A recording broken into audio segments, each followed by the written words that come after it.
10:30 sharp and we begin. A very good morning, dear friends, dear participants. Today is day 9 and we see time flies. A warm welcome to all of you. I'm so happy to see the familiar regular faces who always make it a point to be here on time. This discipline is very important in life. Today's lecture topic is on, which is here, the renewed forms of China-Russia and China-India rivalries. Renewed forms. This is very important. And the discussion is going to be on Eurasia as we understand in our context or maybe in some other context. What exactly is it? Is it much ado about nothing? So this again promises to be a very interesting discussion. But before the lecture starts, there are some announcements to be made. Tomorrow is a very, very important day, and I would want all of you to be here and request all of your friends to be here. And this day is important on several counts. Of course, the lecture would be there. It begins with the lecture. And then there will be a brief discussion on your assignments, the essays that you have written, observations, comments, and remarks which are essential. The gaps and the holes have to be pointed out, not necessarily taking names of people, but certainly the excellent essays that will be talked about. Students who have really walked that extra mile to come up with a very, very good essay deserve, our attention and affection. Again, there will be a closing event to be presided by the JNU Gyan coordinator. Professor Patnaik would be here. Professor Shabal will share his impressions. And of course, some of us would say a few words for a minute or two. And then you will get your certificates. It's very important for you to be present for the certificates. And I repeat, please be present. Don't come and say that my friend is not here, so he or she has asked me to collect it. Sorry, that's not how it's done. So please be present to collect your certificates. And of course, there will be group photo, and then the high tea towards the end. So again, I repeat, no point taking your certificate and not waiting for the group photo. So once again, friends, a warm welcome to you. And today's lecture begins. Once again, Professor Shabal, on behalf of all of us who are present here, welcome, warm welcome to you. And we look forward to a very, very interesting session. Over to you, Professor Shabal. Thank you very much, Professor Opali, again. And good morning to all, ladies and gentlemen. Before I begin, I want to correct a mistake I made a few days ago. And by making it, I learned a few things. I learned that you were a very polite audience, not pointing out my mistake.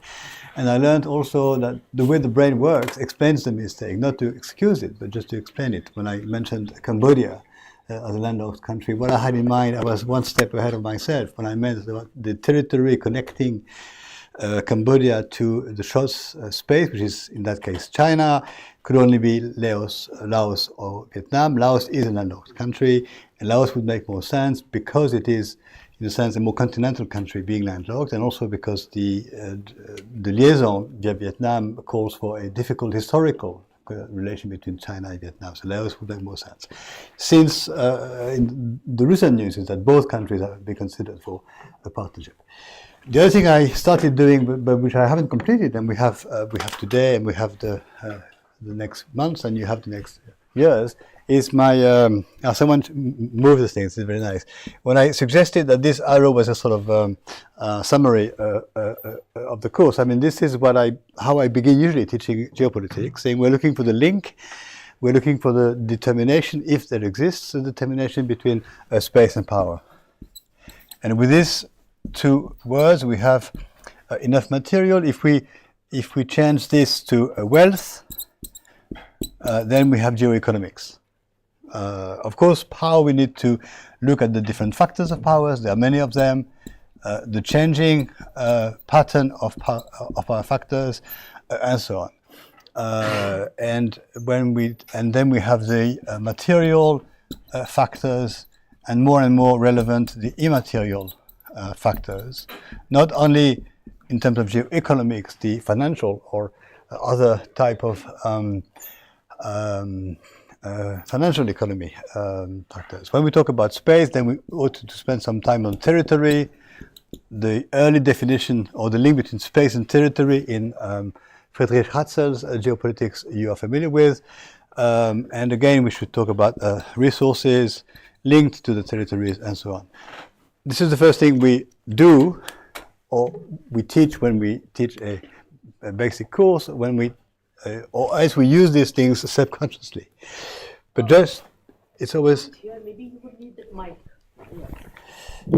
It's always useful to spell out things and then the next step we do in terms of methodology or epistemology is to reflect on the arrow, whether there's only one arrow, whether it points more in one direction.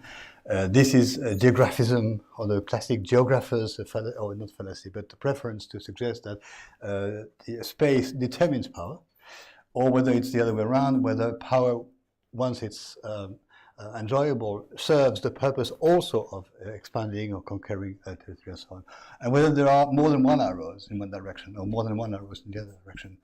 And the thicker this arrow, the more determination and eventually over-determination there is, to use a methodological vocabulary. So my mistake is corrected, and a few words are spelled out on the whiteboard. I like whiteboards and papers and pens. I also enjoy the high technology. Today's topic is very broad and perhaps too broad for one person. And so I suggest we focus on one of the couples concerned with the renewed forms of tension, and we keep the other couple for the discussion where you can join in more regarding China and India. So if what I will say in the next 4 paragraphs regarding China and Russia can be used as not a model, but as a path to be explored, then we can explore that path also for China and India in the discussion time. What I am in pursuit of in my introduction here is, again, real intentions. I've mentioned this expression many, many times. We're looking at the real intentions of, as it were, the main founders of the Shanghai Cooperation, China and Russia, and further to the real intentions we're looking, specifying those real intentions. Was it, or is it the case that the whole apparatus of creating a huge momentum in the 90s and in the 2000s, called the Shanghai Spirit, the Shanghai Mechanism, was it all in fact to not disguise, but to include a bilateral rivalry into a multilateral forum or dilution process, to make it less obvious, to make it less direct, to make it less head-to-head type of a confrontation between China and Russia? Is, in fact, this is the hypothesis or the hypothetical question. Can we suggest that the new Asia, as I call it, or the new Central Asia, or the extended Central Asia, or the new Great Game, is in fact nothing but a reductionist sort of approach, nothing but the staging of the China-Russia competition? By staging, I mean the theatrical sort of term, mise en scène in French, which means the giving characters roles to perform on the stage, to use the metaphor from the theater.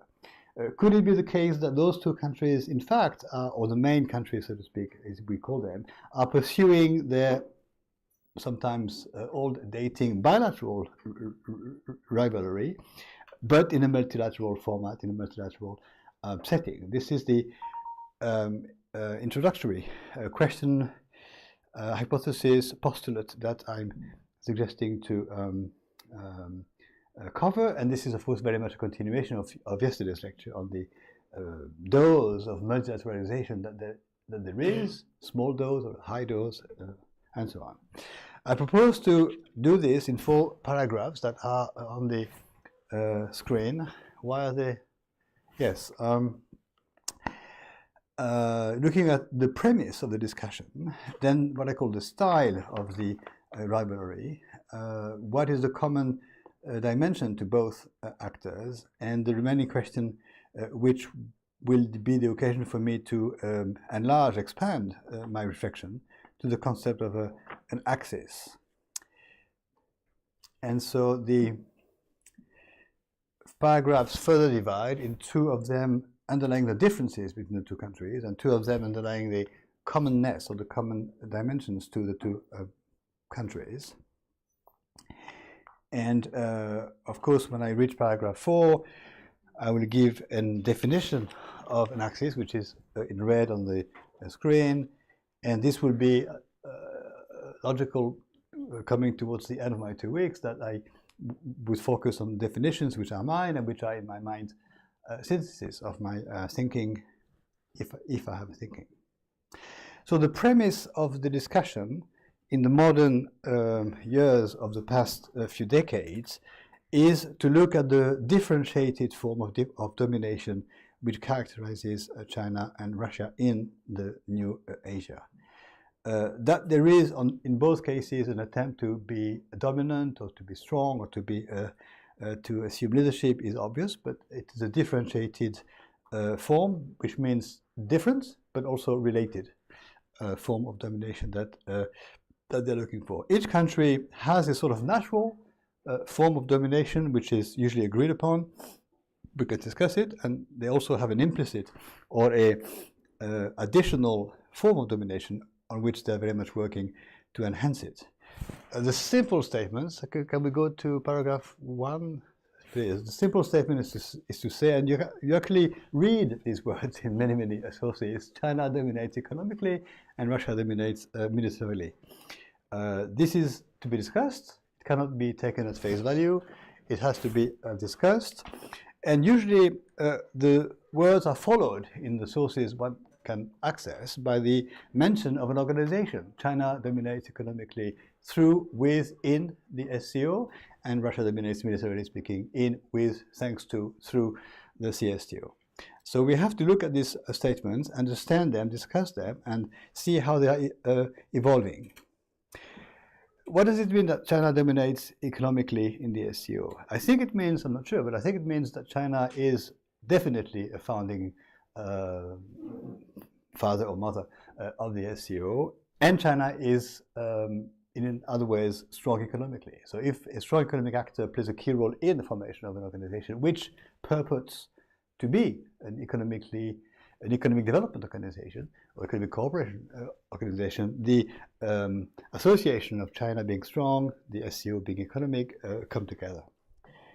But it means also to some extent that recently, as we've explained in one of the previous lectures, the SCO is militarizing, or at least more and more active and very active in terms of military exercises. So the military dimension comes in. We mentioned 2 or 3 such exercises every year, which is a frequent occurrence. And so there is a way in which, to phrase it very simply, but still, in which an economic organization, in which an economic strong country China dominates, is becoming also more than just economic. It is becoming to some extent a militarized or a militarized form of cooperation bearing, which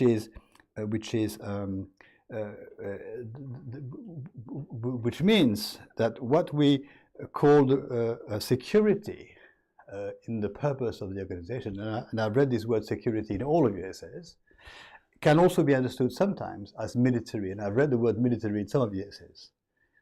I've read in some of the essays, the SCO is an economic, territorial, and military organization, which is technically not true. I need to be, in your questions, please ask me what is the definition of military organization, then we can discuss it. But it is interesting that the overlap of security and military is there in commentators' views, in diplomatic presentations, and in political management. So that is suggesting that if China dominates the SCO and the SCO is becoming more and more military, quote-unquote military, China is also to some extent on the track of becoming a militarily dominant actor in the region. Whether it is in the multilateral way with others is clear, but still, this is a new dimension which is not directly, in fact, associated with China in the multilateral format of the SCO. As a consequence of that, point B now, Russia, which is a dominant actor in military terms in the CSCO, that is undisputed. The SCO is a military organization. I will define it in the question time, and one that brings credibility to the new Asia, made up of the membership of the CSTO, in a sort of parallel attitude. Russia is pushing the economic button or the economic direction to, in other words, echo or react to China becoming more and more military. So, if I've just explained, China is a strong actor in economic terms, but also becoming a relevant or strong actor in military terms, Russia wants to do the same, except that the starting point is different. Starting point is the military dimension, to which is added an economic dimension. And this is, of course, the direction of the economicization of the CIS, or the former members of the Soviet space, and towards the creation of a Eurasian Economic Union, or a Eurasian Economic something, because the name has changed. And this has been a constant from the 1990s, but has accelerated in the 1910s with the coincidence of the dates. 2015 is the launch of the Eurasian Economic Union, shortly after the New Silk Roads, shortly after both partners activate in one of the other complementary directions.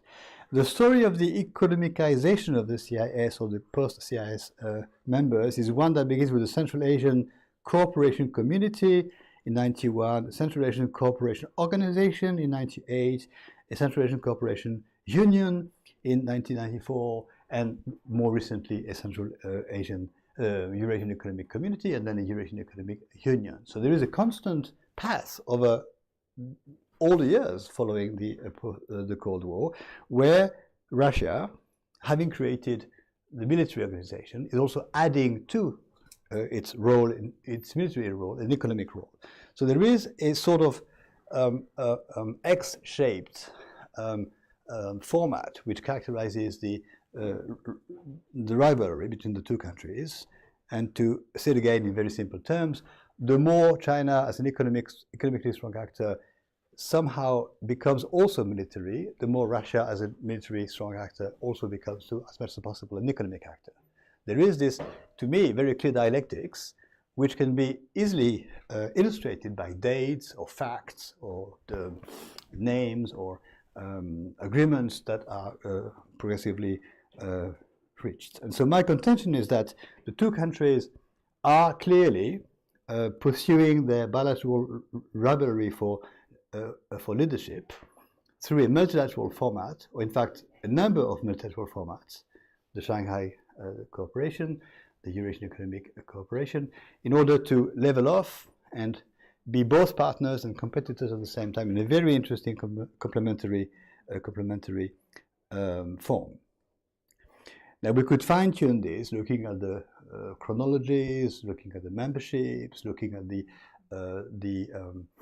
provisions contained in the respective treaty, but I think the case is obvious for a parallel sort of evolution with an acceleration that takes place in 2013, 14, 15, with the New Silk Roads, with the confirmation of the Eurasian Economic Union, and with the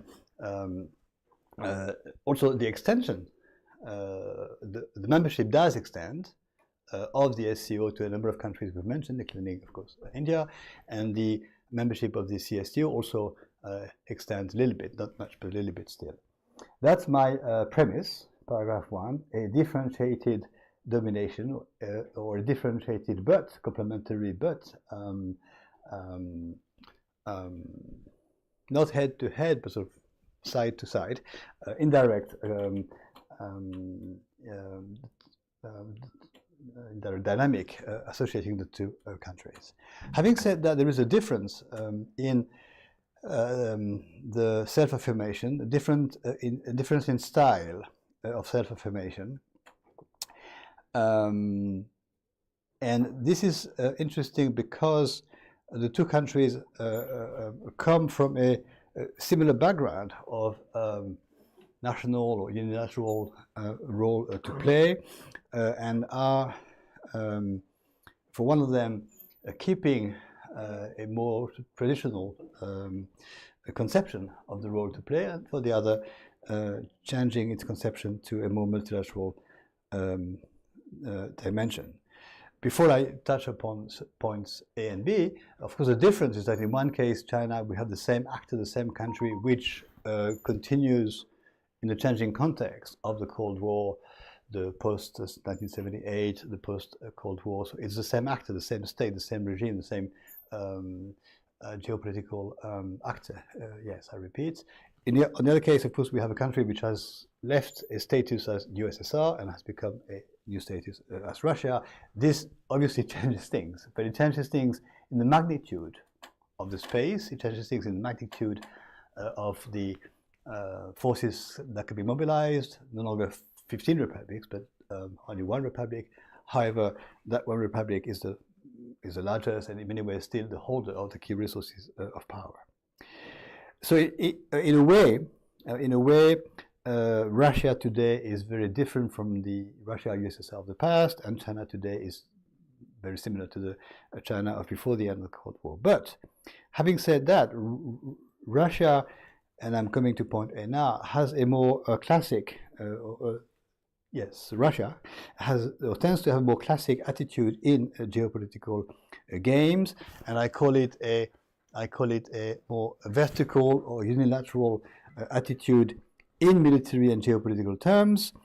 Whereas when we come to B, I'll say something contrasted for China, a vertical or multilateral China, but in economic and political terms.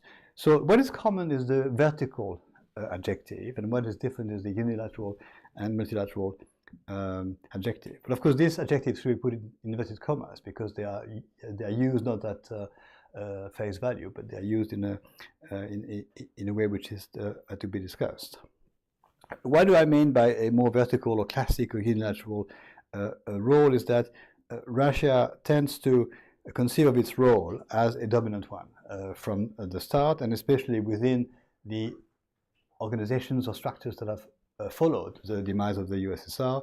First the CIS, Commonwealth of Independent States, then the Eurasian Economic Dynamic, and then the military of CSTO dynamic.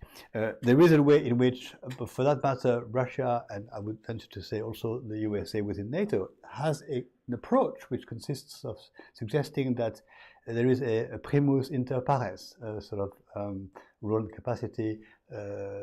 You understand primus inter pares, a first role among equals, so with others, but still a dominant role. For NATO, we can document this with the issue of the high commands of the land forces of NATO, the maritime forces of NATO, which until very recently went to high serving officers of the US Army mainly. But this is also something we can suggest is a characteristic of Russia, not the only characteristic. Of course, things have changed, and of course there is a multilateral dimension in the way the SCO operates. But I mentioned what happened in 2012 when the treaty of the SCO was revised, and in particular one provision, which I've already presented to you, the provision consisting of the decision-making mechanism regarding in particular the establishment of Russian military bases in partner countries. So the mode of decision has gone from unanimity to a majority, taking away the right of veto of some countries, which led to Uzbekistan's leaving the organization, which is a significant fact because Uzbekistan, due to its location, due to its military potency, due to its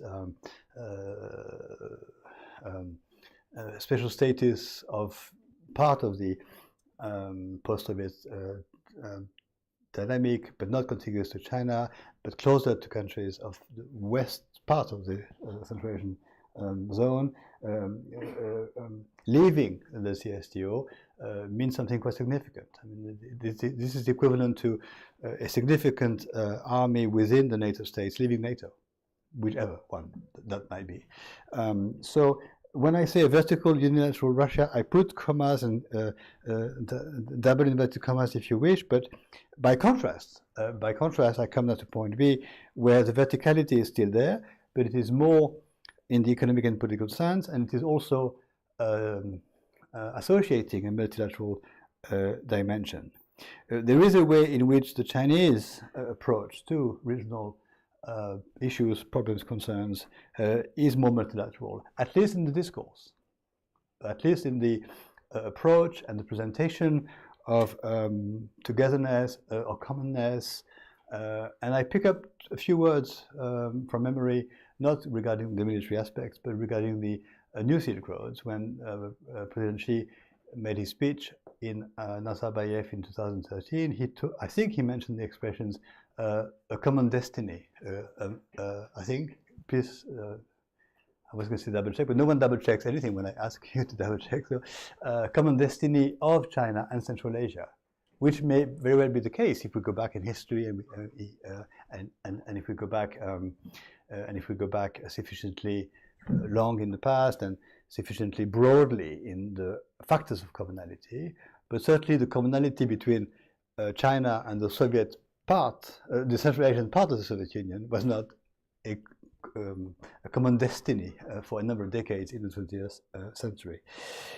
But the other way in which I suggest this more multilateral attitude of China to region building is the one I've already illustrated to you, following, if you remember, following the 1997 so-called Asian economic crisis. Do you remember I mentioned that?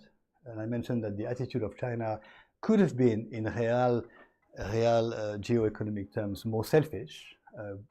The selfish attitude would have been to devalue the yuan, take away the market shares that were barely left to Japan and South Korea, and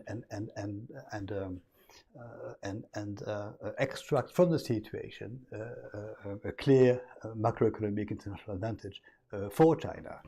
And so maybe I overinterpret, that's for the discussion to say, but China's attitude at that time was to, quote unquote, or indirectly privilege, or at least take into account the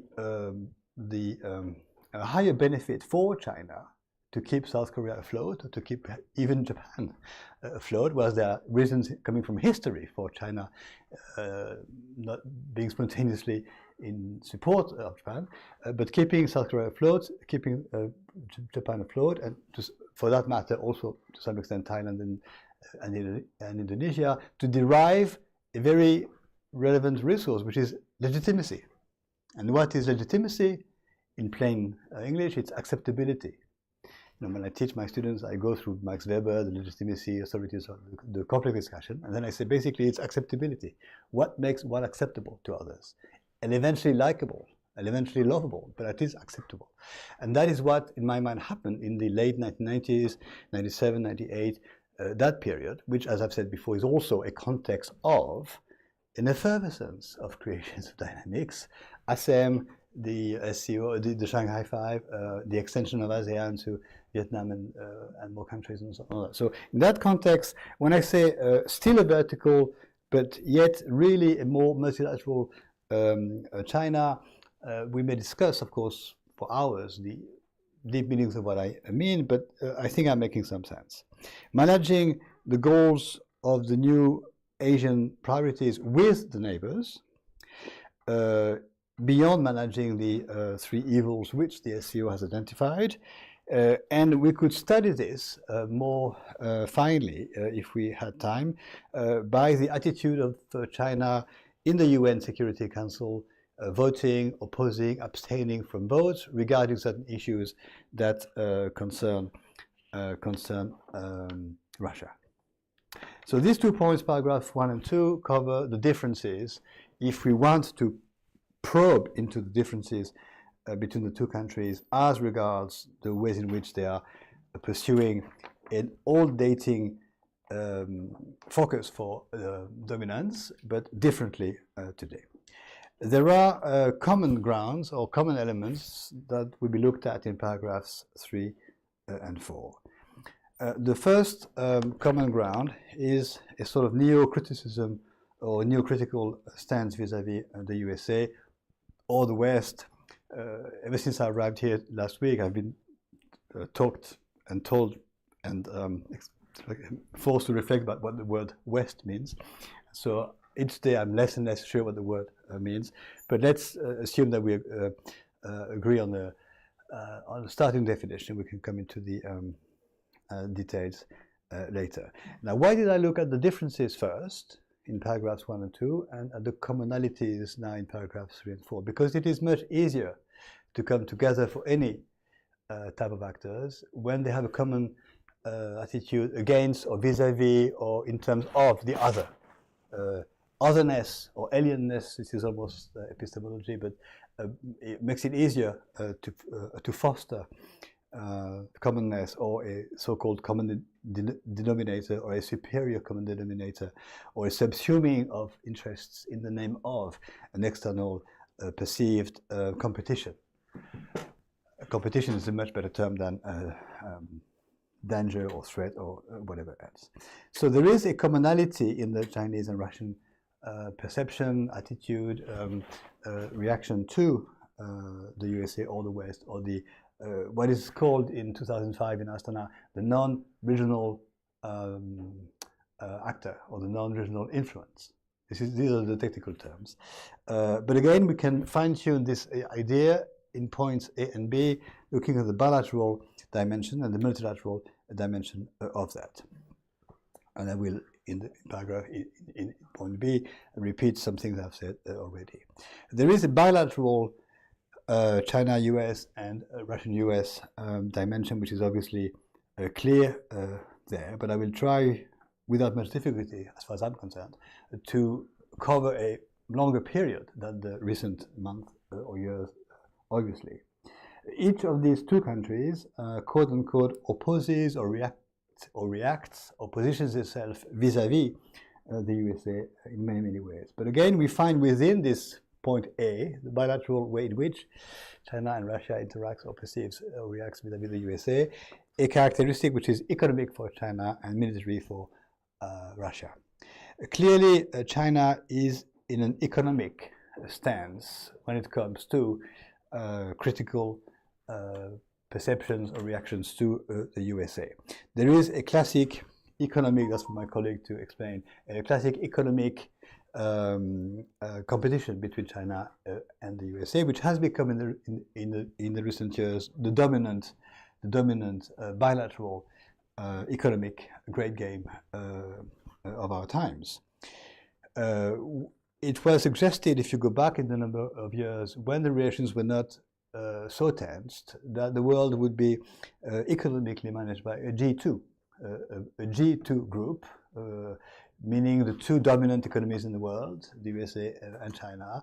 And what's the G2? A G is for group, so establishing some common positions, or perhaps not decisions, but agreements as to how to manage the world economically speaking. You are familiar with the expressions G7, G8, G20, G7. So these are not organizations, but they are regular forums. They meet every year or more often, where they discuss issues and eventually agree on positions which are mutually beneficial, or it's a form of economic division of the world, not longer a Yalta sort of, but a G2 sort of definition. This has come up much longer in time, back in the 90s, when it was realized how powerful China was economically speaking, when the mode of calculation of the world wealth was changed from GNP to PPP. And when it was realized that in terms of PPP, purchasing power parity, China was much higher ranked, almost today number 1, number 2. At the time, China, in my memory, went from position 20 or something or 30 to 6 or 7. So the jump in ranking of China was such that it became clear in terms of statistics and figures that China was no longer a successful economic story, but already one of the very top dominant economic actors. That was in the 90s. In 2002, I think it was, China joined, or 2001, joined the WTO as a confirmation of its economic and trading status. And then, since then, of course, there has been a cyclical competition where curves meet and differentiate as to which is the number 1 economy in the world, or the number 2 economy in the world, or the number 3 economy in the world. And we know which is the number 3 economy in the world soon to become, that's India. So there is a way in which we could specify the question of today by saying, okay, there is a specificity, it's China, the USA, in economic terms, and that takes over the other dimensions, which is a more classic military confrontation, some military strong countries talking hard to each other, as the English expression goes, English language expression goes. Point B now, no, still in point A, Russia clearly, as far as having a anti or vis-à-vis the West or vis-à-vis the USA position is concerned, this is within the military domain, and this regards not only, but to a large extent, the relation between Russia and NATO, the issue of the extension of NATO, the issue of the NATO space becoming closer to the Russian territory, which had been promised but verbally not to be the case at some meeting, and of course ever since then disputed as a promise not kept or as a provocation. You know all this by heart. What matters to me here is to suggest that there is here a very classic and to some extent worrying type of escalation that is possible. It is a potential escalation of a face-to-face across borders, and journalists and hasty commentators explain to us that the key dimension is how many kilometers now separate the NATO forces to the Russian territory. I think there is a more subtle way to look at this issue, which mobilizes the long-term Russian geopolitics, which is, as I've said to you before, access to the seas. So what is perceived as a challenge or even as a threat by Russia is not just the number of kilometers, the number of troops, or the proximity of the troops in terms of the Russian borders. It's the more and more or less and less easy or natural or stable access to the seas. And why should this be more specifically the case in the Baltic Seas? Because in the Baltic Seas there are more Russian interests. And we ought to understand that I ought to understand, or some commentators ought to understand the specificity of the Baltic Sea, which is, I will say a few words, different from the Black Sea and of course the other seas where the Soviet Union extended and when the Russian presence is strong today. The Baltic Sea is particularly relevant not only because it is the interface of Russia with the NATO space and the European Union space, but also because the loss of access to the open waters in the Baltic Sea is drastic from the point of view of Russia. Russia now accesses the Baltic Sea only through the estuary of St. Petersburg, which is within a few miles of the Baltic. What's the top Baltic country there? That's Estonia, isn't it? I think yes. And of course from the an exclave of Kaliningrad. And so Kaliningrad and the estuary of St. Petersburg are the only now Russian access to the Baltic Sea, whereas before access was granted all the way from the northern tip of the sea down to the Polish and East German borders, which were part of the allies of the USSR. So we ought to understand what is happening in terms of losses of access to the sea, more, I think, than in terms of the presence of military forces. And the same applies to the Black Sea. Access to the Black Sea directly or indirectly for the USSR was the whole of the shores except for Turkey. And the same for the Caspian Sea, the whole of the shores except for Iran. And of course, I know that Romania and Bulgaria were not in the USSR, but they were members of the alliances and of the Warsaw Pact and so on. So in terms of losses of access to the seas, I understand better Russia's attitude in military terms to the situations of the day. Of course, the fact that the membership of NATO has changed, extended, that the distance in kilometers issue has been altered is relevant, but not, to me, the dominant aspect. I come now to the point B, the multilateral dimension of the common Russian-Chinese attitude vis-à-vis the West of the USA. And clearly, this is where we should mention again two dates or two events which are objectively relevant and which are objectively part of our discussion today and last week and this week. There have been what's happening? You went. There have been Shanghai Spirit declarations regarding this issue of a positioning of the Shanghai Group and then the Shanghai Organization vis-à-vis the West. This took place in two meetings, which I've already mentioned to you. In 2000, in the year 2000, the Dushanbe meeting in Tajikistan of the Shanghai Five, which clearly expressed a common ground or a priority or a vision that the new dynamic, the new multilateral dynamic, was aiming at, and I can phrase it differently, was aiming at diminishing or what's the other word? Reducing drastically the Western influence or presence or role in the region, or, which is to me more interesting, affirming the specific common new value of a new Shanghai Asia that could say no, that could say things must change. This was repeated in 2005, this time by the SCO declaration following the summit meeting in Astana, which I've quoted to you many, many times, where on paper it says that the SCO has as a, I forget the word, as a objective or a common ground to resist or counter a non-regional influence in the region. Now, what can be a non-regional influence in the region? Supposing the region is defined as the New Asia, the Central Asia, what is non-regional? Who is the non-regional actor excessively present or potent in the region? Whether it's the West, whether it's the USA, whether it's the EU, whether it's perhaps some actors or states and nations coming from the Middle East or the southern Mediterranean space is also possible. But basically, this to me is the equivalent for the new Shanghai dynamic of the third neighbor. In other words, resisting an excessive third neighbor's influence in the region.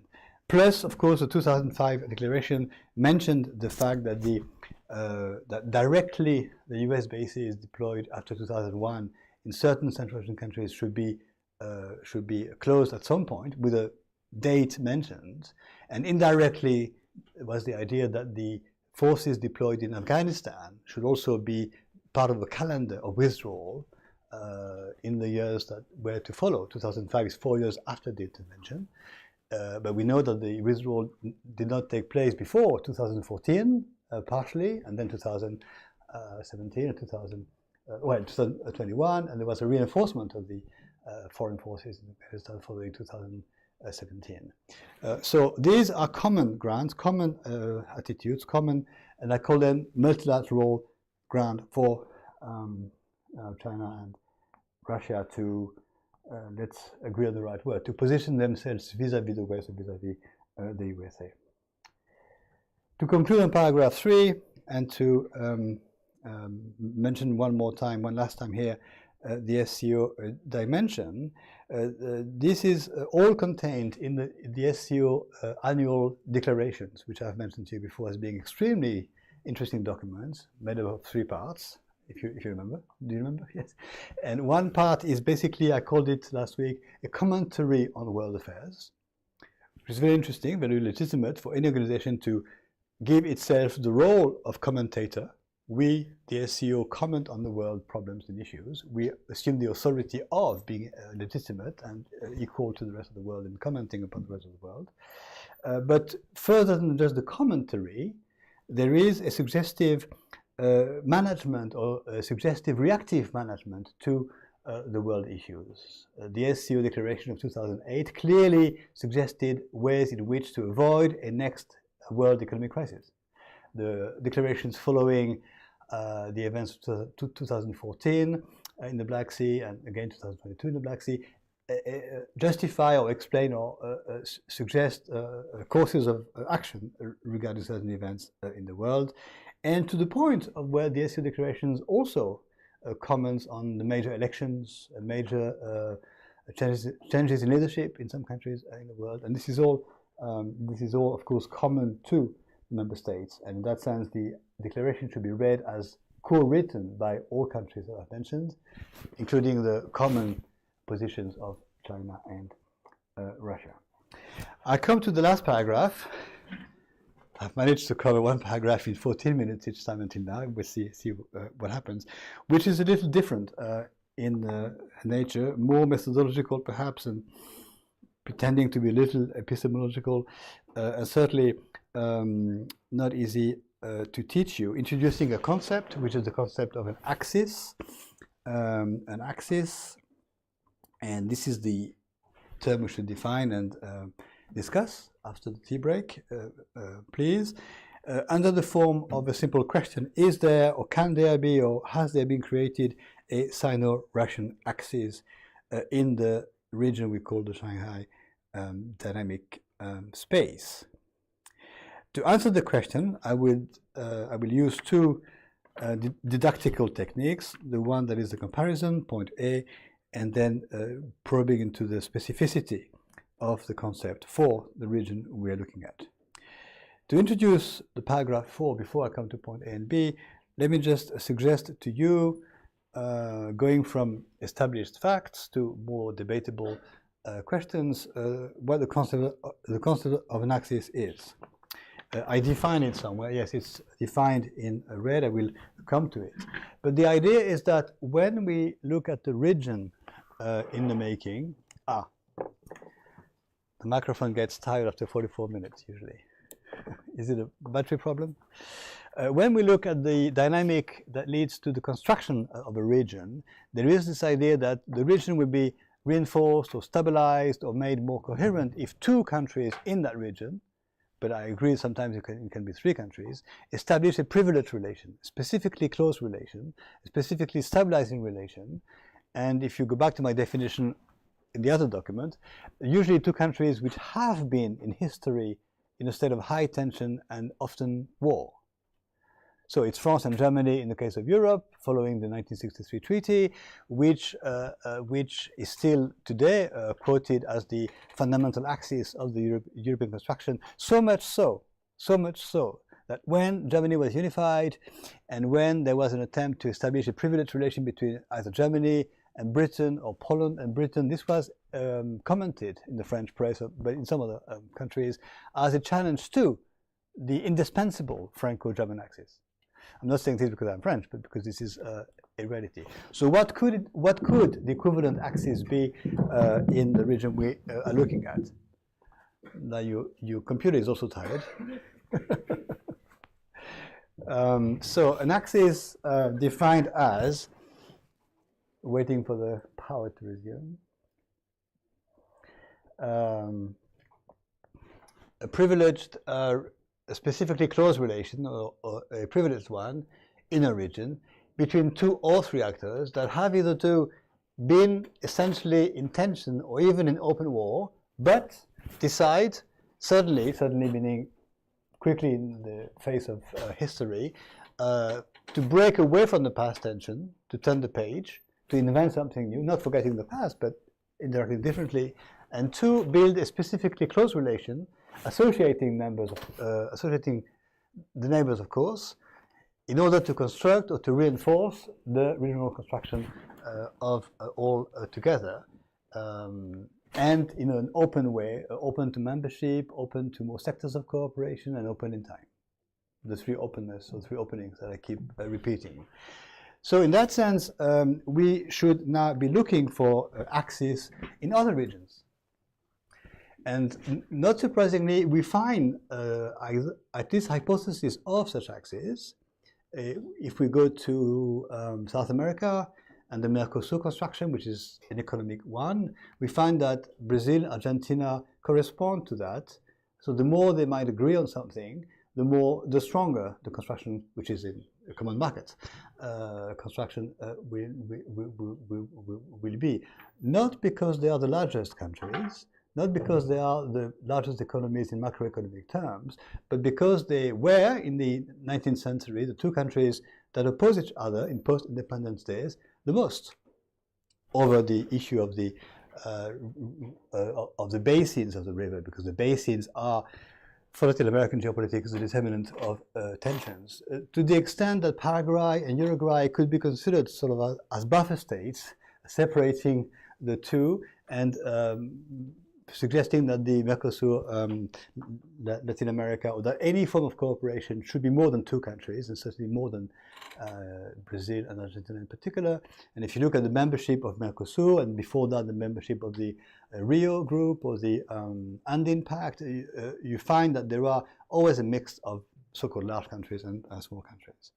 For ASEAN, which could be the similar axis that we should mention, should it be Indonesia, Malaysia? Yes and no, because they belong to the same cultural characteristics, so that could be deemed exclusive to others. Should it be Vietnam as a strong military power, as an interface with China and Indonesia? I don't know what the answer is, but the reflection is also such that if we could identify, for whatever factors, two countries which correspond to that definition in Southeast Asia, that would make the region more stable and more conducive to the consolidation of the region. Now, etc., etc. If we go to West Africa, which countries, or to the large West Africa, which countries should be taken into consideration? Is it countries in terms of their location, their size, their population, their cultural, religious characteristics? I don't know, because it's a complex issue, and one should be not an expert, but not totally ignorant of the region to answer the question. But when we come to this region, which is the new Central Asia or the new Asia, what is the answer to the question? Is there an axis in formation? The obvious sub-question is: can this axis be China-Russia, or indeed Russia-India, or China-India, because that would correspond to the definition. It doesn't mean countries which have always been close, always been at peace, always been happy to do things together, but countries which, by the decision to turn the page of history, contribute to the innovation that regional building means. And of course, each time I've used the word regions for the past few days, I should have said each time a modern international region. That's the three words come together in my mouth. Not regions in the geographical sense, nor region in the end of the Cold War dynamic. Now, before we answer the question, and I could have mentioned it on my paper for APEC, but APEC is too vast. I mean, APEC is the Pacific Ocean. How can such a huge maritime space unify or create some commonality among actors? But if APEC was defined as an entity that would not give spontaneously the key role to the large, powerful countries, the USA and China, then it could be mentioned that Australia and Japan could be considered, or Australia and Korea could be such an axis, because incidentally they were the two countries where the first summits took place, Australia in 1989 and South Korea in 1990. But when we come to this region, I looked at it some time ago, and for the sake of a hypothesis, I looked at a number of combinations. Almost every pair of countries that we could be looking at: Mongolia, Kazakhstan, Uzbekistan, so on and so forth. And my conclusion, to my surprise, was that for the region here, it would be more logical to suggest perhaps that it would be a three-country axis, not because in the meantime there are China, Russia, and India, but that was my analysis, or possibly a three-organization axis, where three organizations will come together to form, to complete, to substantiate the region. I've mentioned already before how the SCO and the CSCO complement each other, and perhaps we could add to that duo a third dancer in the ballet of organizations, whether it's SAARC, but you are explaining to me that it's become a little inactive, or whether it's ASEAN, I don't know. But the duality of my definition should not be exclusive to the possibility of a trio. So the point A, basically, and I come to almost the end of it now, is the idea that whether China and Russia could form such an axis, and the answer is yes, but others could too. If we agree that an axis does not mean an exclusivity or an exclusive, or a sort of reinforcement which keeps the others at bay. It is a reinforcement which makes sense if it reinforces the whole ensemble of the members or the affiliates to an organization. So I leave the question open. There are many ways in which the Sino-Indian axis makes more sense, not only because it's a continental, more maritime country, because they have been and still are in a state of tension, or whether it could be Russia, India, but trying to each time to discuss hypotheses not with the temptation to suggest that if two form an axis, a third one is excluded, or at least diminished in its role to play. But the three-country hypothesis of an axis in this region, of course, this is a triangle I've mentioned before, can be perceived as a reinforcing triangle for the whole, or as a dominant triangle at the expense of the others, which in terms of cartography are located in the middle of the triangle if you draw a triangle between Moscow, Beijing, and Delhi. So the point B now is to go back to the very epistemological question of whether there is a specificity, a sui generis or sui generis dimension in Asia, where when what we call rivalry or tension or competition, rivalry or tension or competition is specific to the rest of the world, and so specific that we cannot understand it, or even if we can, we cannot compare it to what happens in the rest of the world. And so the question should be detailed as a question, but the answer should be kept perhaps for later. There is a way in which in this region, certainly north of the Himalayas, there have been a shifting balance of territorial and political and military dominations. And the symbol of that is Turkestan. As Turkestan, the word has changed its meaning, but there was in the 18th century or until then something that was referred to as the Chinese Turkestan, extending west of today's China into Central Asia, not quite all the way to the Caspian Sea, but extending west anyway. Then the Russian expansion shifted that to the creation of the so-called Russian Turkestan. In the 20th century, this was modified again by a Sovietized Russian actor and a weakened Chinese actor, at least in the first half of the 20th century. So today there are many ways in which people are already are still using the concept of Turkestan, irrespective of the fact that recently the Turkish leader suggested to use the term for Turkey, but suggesting that there is no other way to view Central Asia in geopolitical terms, but whether it is more or less in the Chinese new neo extension of power, so a virtual Chinese Turkestan, or whether there is a Russian virtual reinvention of a Turkestan. So that's not the main point, but the point I'm pursuing here, with which I will conclude, is whether or not there is, for the New Asia, a specificity, an idiosyncrasy such that we cannot really compare it with others. And I resist that view as much as I can with all my human energy, because if we accept the sui generis hypothesis, then we throw out the window the comparative analysis. And to me, only the comparative analysis can produce understanding of a situation. And the comparison is that with very different details, of course, details always differ. Post-war nations and actors, post-Cold War, post-Second World War, post-Colonial War, Independence War, I've said this so, I've said so yesterday, address their common concerns, needs, reconstruction, socioeconomic problems by creating a commonality, by creating something in common together among neighbors, which you can call a community, a market, whatever you choose, but they do. Even to the point that they do so in the last instance. There is a text I've written in which I conclude that even if it takes half a century, or maybe a century in the case of Latin America after independence, there is a moment when, in the last instance, in the last analysis, to use a very Marxian formulation, in the last instance, there will be a regionalization, the formation of a modern region.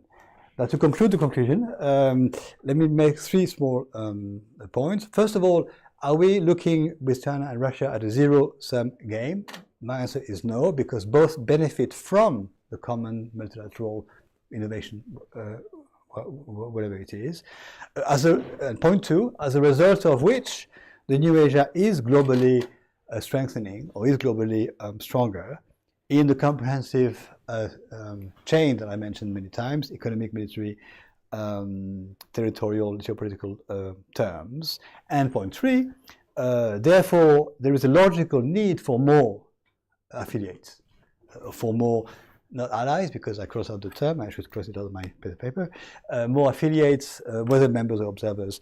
And so we see how logical it was for new affiliates to be added. But remember, one of my reading guides of the list of affiliates that we shared some days ago, at least for the first decade, clearly all new affiliates corresponded to some China-favored countries and some Russia-favored countries. So we can suggest that, but I won't, because if I mention countries, then we are going to disagree as to whom is privileged by the others.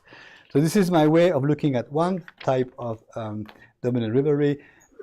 And so perhaps I should say again, and you might remember that on the first day, I said that I will begin looking at the New Asia, not from the point of view of the heavyweights or the dominant actors, but from the view of the lesser states, as my colleague once called them, or as the other states, as many of the essays call them, in other words, Central Asia, to finish off by looking at the three dominant countries, whatever domination means. Because if we had done the opposite, we would have spent all our energy in the first days on the three dominant actors and been so tired at the end of the 2 weeks that we would have neglected the other countries, the lesser countries. Thank you very much. Thank you. Can you just check? My dad is calling continuously. Ah.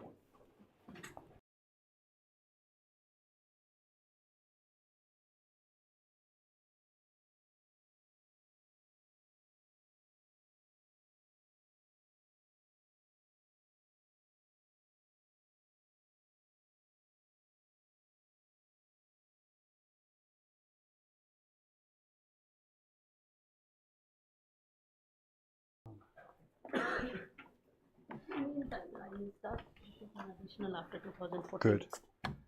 So what we, It's visible. yeah, maybe you should, that's right. We are going to put up on the screen some elements of chronology regarding the relations between China and Russia, starting from the briefly 19th century and then detailing the 20th century and today. So we have a number of dates which you know already, but which will be just reminded.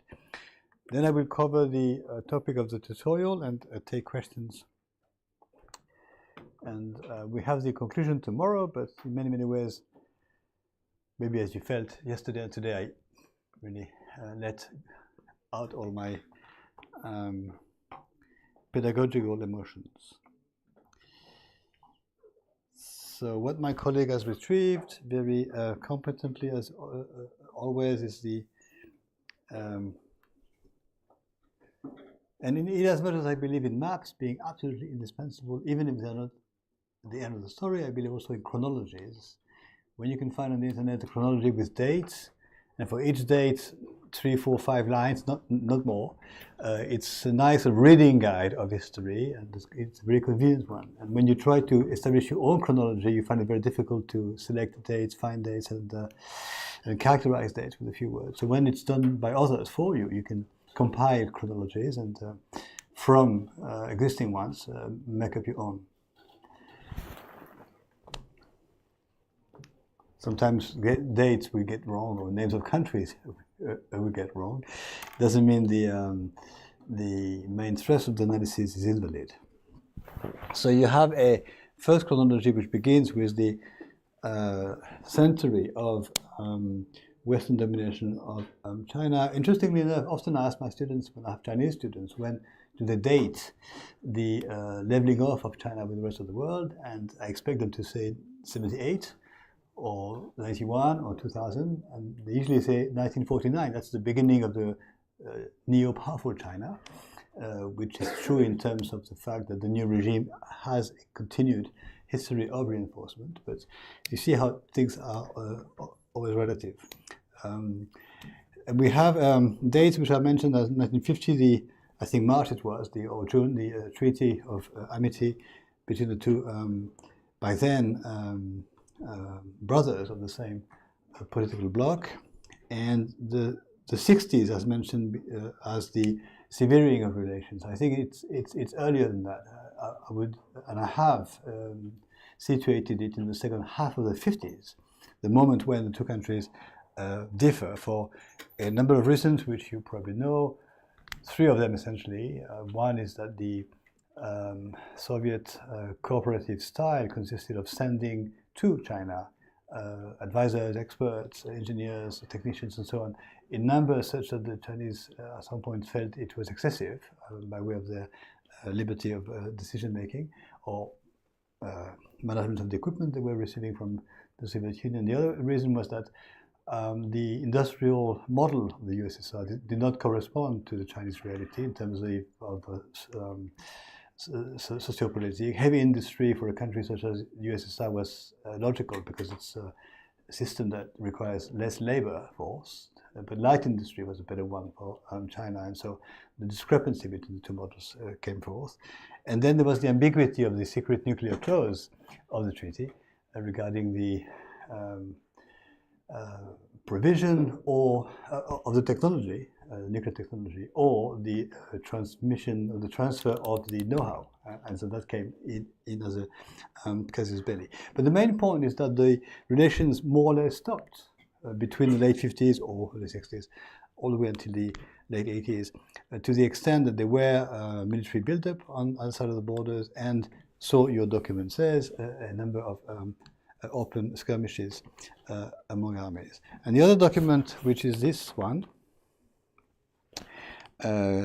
covering 94 to the present day, similarly details the dates and the events or decisions or dynamics associated with these dates, and of course with a general stress of improvement and no longer of tension. So I suggest that we should do the same, or while I'm still here, or we can keep in touch for the next months or years to do the same, studying the Chinese-Indian relations with a view to discussing this axis, two-country or three-country axis for the region. In my presentation now, called Eurasia, colon or semicolon, much ado about nothing, I wish to do the following before we take questions and have a discussion. We mentioned yesterday the words epistemology and methodology, and I wish to pick them up again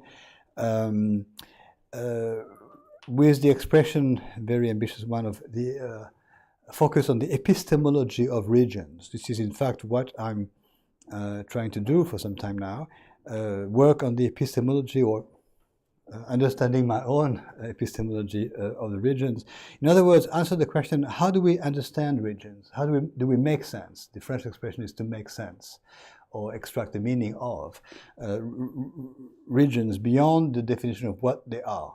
And what they are is already a question that needs pages to be answered. But how do we understand, and beyond that, what is the validity of our understanding of regions? If we consciously or not adopt a ethnocentric approach, we are opening the door to disasters, because then we are going to project our own ethnocentric views on the regional construction of others.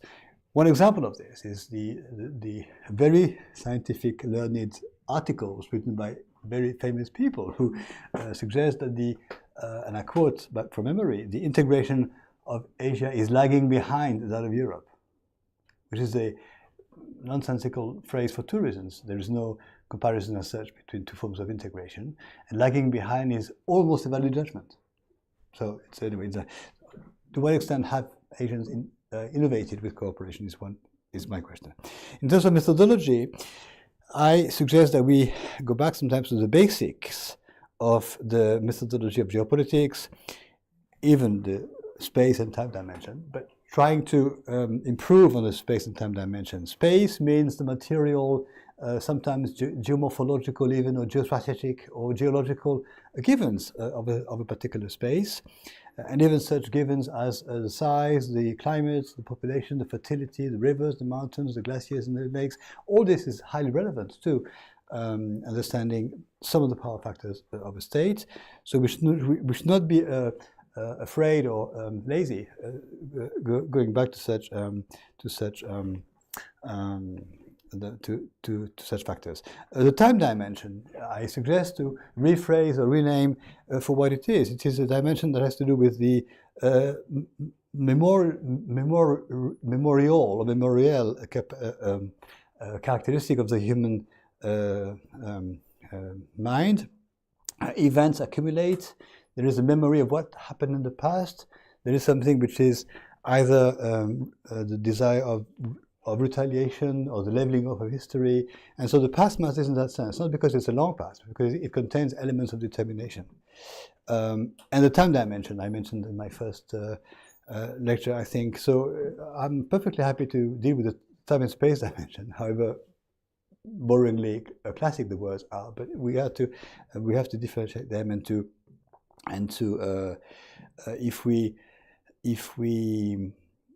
if we suggest further that the time dimension is more to do with politics and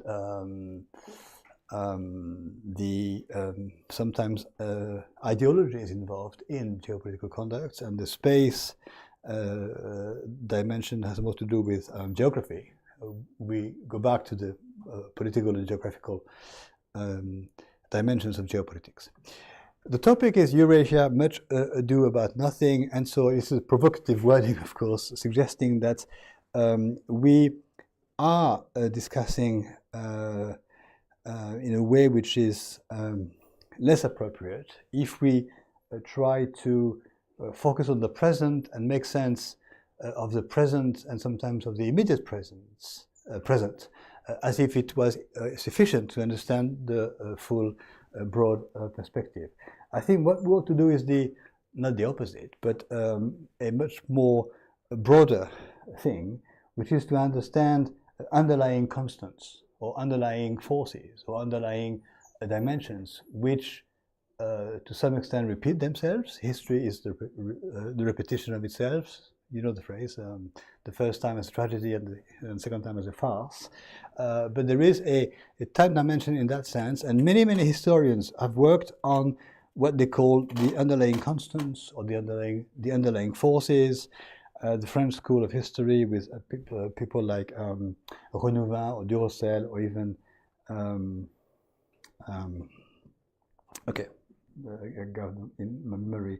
All the political authors, I quoted Bentley and this concept of the underjacent forces. This is what our task is, to mobilize whatever we need to mobilize to understand the deep forces and the deep determinants and the deep explanatory factors of certain dynamics.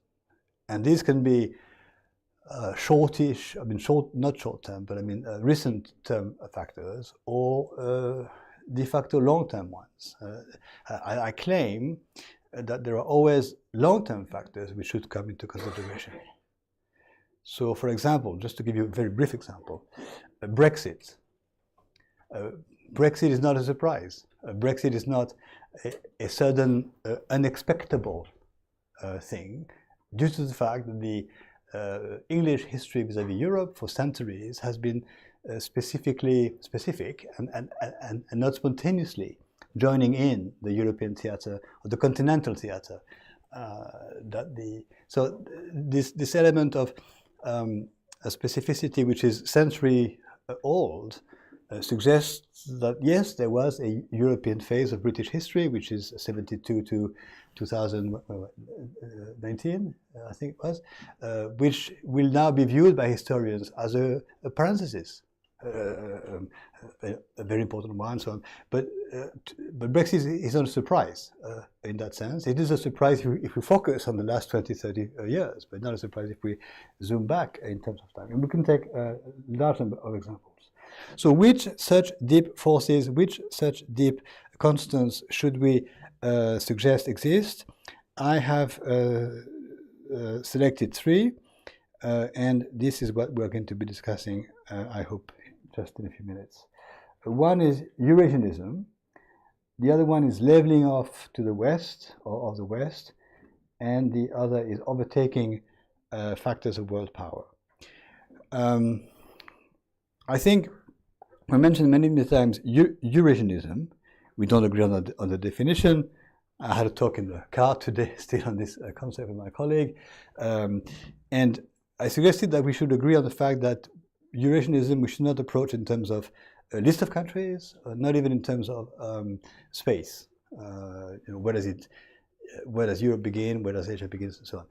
But we should approach the concept, as some others, as the extent to which it conveys cohesion. Coherence is a bit stronger, but cohesion or commonality or togetherness, or whatever you wish to call it, but reasons or factors to some extent based on reality, not too much artificial, that bring together actors, decision makers, nations, peoples, groups, private publics, and so on. This is what we're looking at. Now, what brings together, what confers cohesion to Eurasians or to Eurasia? That's, I think, the question that I've had in my mind since the few discussions that I've had in this city, beautiful Delhi, since I've arrived. So that's for discussion. The second point is leveling off with the West. I mean, there is or any part of the world leveling off with the other parts of the world. That's the history of the post-Cold War, the history of the post-colonial 20th century in broad terms. I mean, all regions, even if chronologies don't necessarily follow each other, whether it's North America, which used to be a colony of Europeans, or Latin America, which used to be a colony of other Europeans, or Asia or Africa and so on.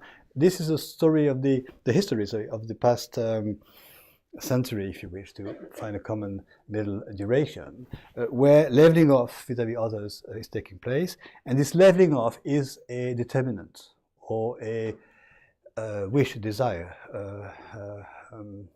or an ideology, or something. It's a force that pushes forward certain actors. Now, within the determination to level off with the others, we find three subcategories. One is the compensation of humiliation, as it is perceived to have been. It's what it's called for the Chinese period vis-à-vis the Europeans and the Japanese, or a provocation addressed or perceived as such. It's the word used recently by Russia, or it could be used by others. Sometimes a clumsy speech by a president of a European country in an African country lights fires because the wrong words are used, and they immediately are perceived as a provocation, and they are at face value, or they are a very clumsy way of expressing oneself. And the next last category is equalization. Equalization, not in the modern cinematographic terms, but equalization, which is the same as leveling off, but it conveys a next meaning of equalization of power factors, and I will come to this just now. Leveling off or equalization, if it is only a question of ideology or counter-ideology or retaliation or revenge or a perception of historical injustice, is insufficient, I think, as a contemporary factor that we should focus on. If equalization means also things such as industrial production, monetary credibility, trade balance or trade imbalance, or cross-border investments, or the new weapons of mass domination, currency reserves, then we are still within the realm of equalization, but dealing with factors which are more concrete. And so my last, beyond Eurasianism and beyond leveling off, the third one is overtaking factors of world power. Now, overtaking, I think, is a term that would be acceptable as the English translation of dépassement in French, overtaking the factors of world power, which means in a way winning the race for world power, but not necessarily, or not in an aggressive or open sort of violent ways. Just as a competition is won, by some within the rules of that competition, whether it's football or any other sport. You have rules and you compete and you win or you lose. But when you, but the aim, of course, is always to win. And so, if we should take the time to detail some of the contemporary factors of power in the world, we should make some progress. Can you check whether in my own article there is the quote or the reference to Pan, the author Pan, P-A-N, in which case I can quote his article, which I can't from memory. And the factors of world power clearly have gone from those indicators of the arms race to the indicators of the macroeconomic race. The ranking of world powers today is still to some extent in terms of military and other quote-unquote classic factors, but more and more in terms of, I've said this before, in terms of GNP, productivity, public debt, currency stability, and so on and so forth. And it's a surprise to me that we should, not you of course, not, but many observers still reason, write, analyze things, power relations, in terms of armies and territories and borders and so forth, which are of course fully still relevant, but no longer exclusively, definitely, and perhaps, this is my suggestion, not more importantly than some other factors. Did I quote Pan? This is my CV. Yeah, so where exactly? No. My article, the one at the end of which there is this definition of regions. Region. Yes. If you go to the page after the conclusion, that's the bibliography. If you have it, the next page. Or, You want me to go to the article? Yes, please. Yeah. So that's it for the presentation. I speak too much. So now we take questions and I'll try to answer them. But your questions have become more and more difficult with theirs. Questions, please. Madam. Maybe you can come forward a little bit, just a few meters, or get hold of a microphone. Good afternoon, sir. Sir, on one hand, we have terms like equality and respect for diversity in the Sharia spirit. But on the other hand, we see that there are only two working in official languages in the SCO itself, which is Mandarin and Russian. So doesn't it showcases the hegemonic nature of Russia and China, as our external affairs minister also advocated for making English the third working language, but no consensus has been built since then. So doesn't, as we also call it SCO as Eastern NATO, so just like NATO, doesn't it, showcases the hegemonic nature of these countries? The linguistic aspect of the reshuffling of power relations, yes, is a very relevant one. But it's a factually speaking factor that cannot be the cause of dismantling of the logic or the doubleization of the logic. We sometimes accepting the situation as it is an option. I come from a country where English has been more and more present for reasons to do with the Second World War, and which we have to accept, and that my fellow citizens don't like to speak, often pretend they don't speak. Are really told by the English speakers from England that we don't speak it properly, that we should stop trying. So that's a fact. If the issue is raised, then the third language could be English or Hindi, or a fourth language introduced. In fact, it is possible to work with a very multilingual context, and we deal in Europe with not 26, but because some languages are common, but with 24 languages. So the cost of translation is there, the cost of everything being published. Even we have official languages, which 5 or 6. I think it's changed now recently. But if the issue becomes a point of contention, then it should be addressed, and it will be addressed. So far, the charter says the two working languages are Chinese and English, Chinese and Russian. It also says that the charter is deposited in Shanghai or Beijing, I think it is. It could be deposited in St. Petersburg, where it was signed, or Ufa, or for that matter, New Delhi. And so on. So things can change. This is a question for diplomats. How do diplomats deal with this, formalistic issue of national pride, of linguistic pride? I don't think it's an impediment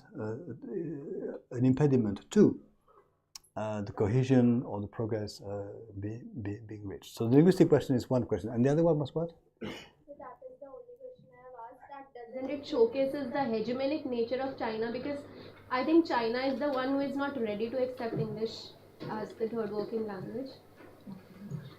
Who can tell what the intentions are of actors? So, but I think so far it's worked. The formalism of the Shanghai dynamic has been fairly well managed. If you look at and please do at the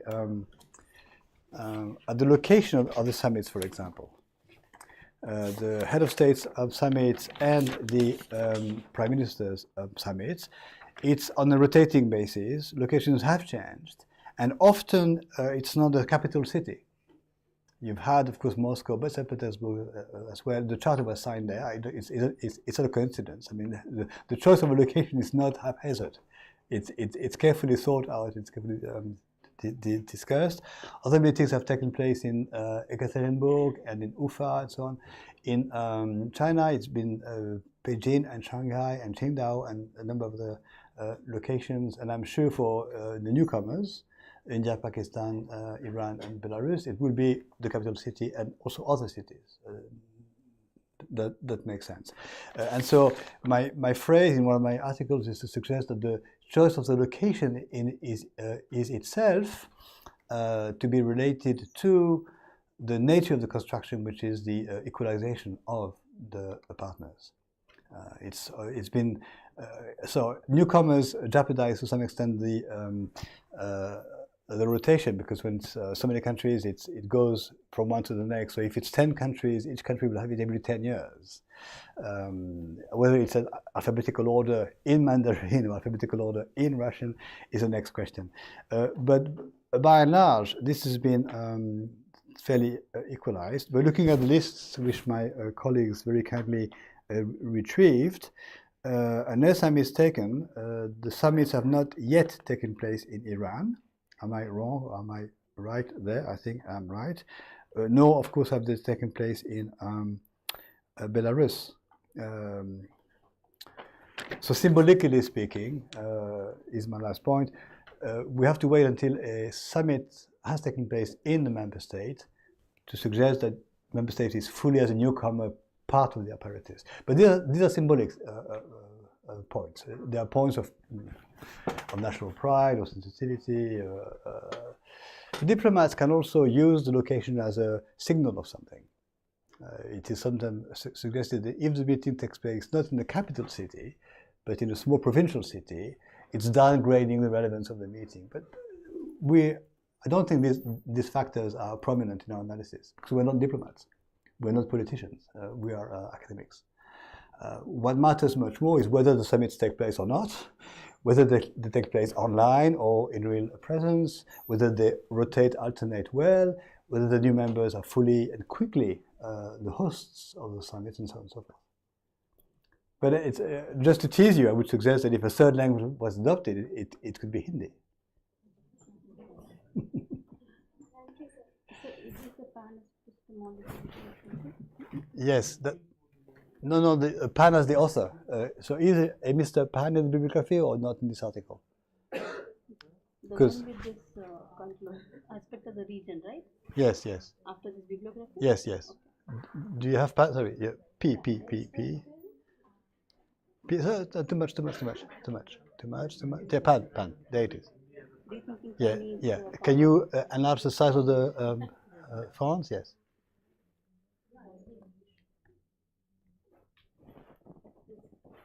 Now, of course, if you see the title, you're going to spot the word Chinese immediately. But beyond the word Chinese is the expression, the corrective or the correction to the mention or the mobilization of power factors. That's what I have in mind. And you can find, I'm sure, Indian texts. Or there are very, very famous Indian authors on the geopolitics of the world, and so you can find your own, or even read them in Hindi. You know, whatever. But the main point is that we should, if possible, as academics, no longer use the word power without systematically relating to the powers, to the factors we have in mind.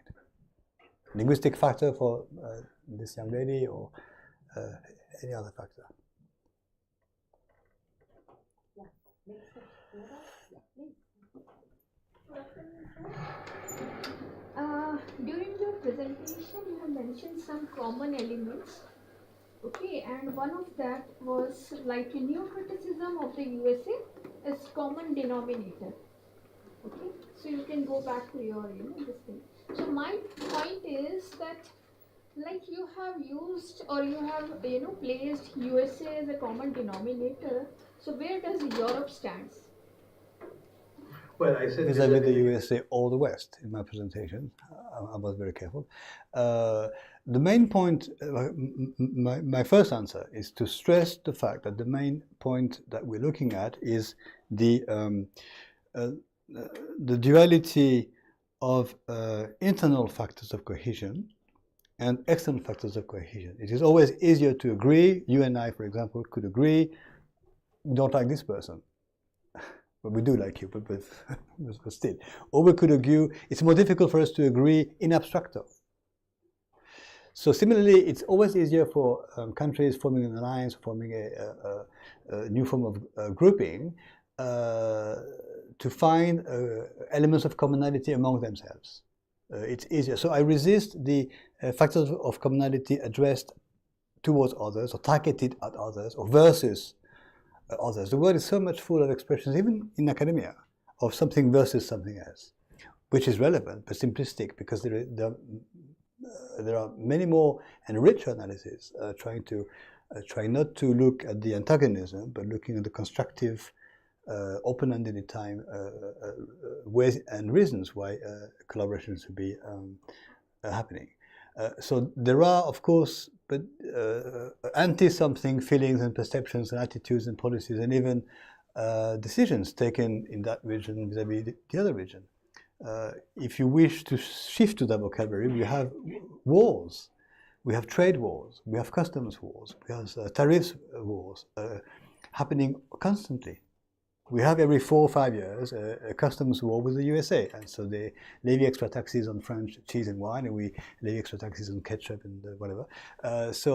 Because trade and tariffs wars also echo, like military exercises, they echo cycles of tensions and rapprochement among actors. So you have even, this is an interesting one, you have trade wars or tariffs wars, even among military allies, military alliance being the closest you can get to a partner, regularly between Japan and the USA, even South Korea and the USA, regarding rice imports and rice exports, because rice is a particularly sensitive commodity for those two Asian countries, but also for the producers of rice in certain regions of the USA. But antagonism versus wars, open conflicts, and so on, are relevant, but intellectually, I'm looking for factors which are equally important. What matters to me to understand more is the way in which the countries we have mentioned for the New Central Asia, New Asia, how they have answered the question what to do with the end of the Cold War. What to do with independence? That's the question for Central Asians. What to do with the new borders? That's the main question for China. What to do with without the former Soviet republics? That's the question for Russia. So what to do with? How do we cope? How do we behave?